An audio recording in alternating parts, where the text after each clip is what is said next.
বিচারকগণ এবং উপস্থিত সকল গুরুজনকে আমার সশ্রদ্ধ প্রণাম জানাই এবং আমার সমবয়সী ছোটদের আন্তরিক ভালোবাসা জানাই। আমি কবি নীরঞ্জন চক্রবর্তীর একটি কবিতা আবৃত্তি করছি। কবিতার নাম অমলকান্তি। অমলকান্তি আমার বন্ধু। স্কুলে আমরা একসঙ্গে রোজ দেরি করে ক্লাসে আসি, পড়া পাঠ। শব্দ জিজ্ঞেস করলে এমন অবাক হয়ে জানলার দিকে তাকিয়ে থাকতে চাই। দেখি কষ্ট হতো আমার। আমরা কেউ মাস্টার হতে চেয়েছিলাম, কেউ ডাক্তার, কেউ অমলকান্তি সেসব কিচ্ছু হতে চাই।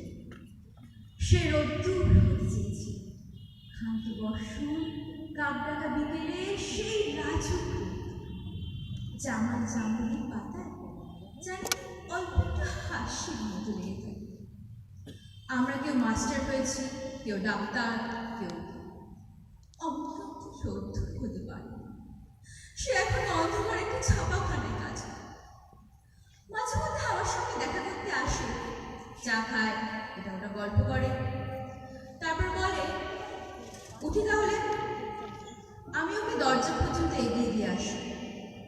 আমাদের মধ্যে যে এখন মাস্টারি করে অনায়াসে সে ডাক্তার হতে পারত। যে ডাক্তার হতে চেয়েছিল উকিল হলে এমন কিছু ক্ষতি হতো না। অথচ সকলের ইচ্ছে পূরণ হলো এক অমলকান্তি ছাড়া। অমলকান্তি রোদ্দুর হতে পারে। সেই অমলকান্তি রোদ্দুরের কথা ভাবতে ভাবতে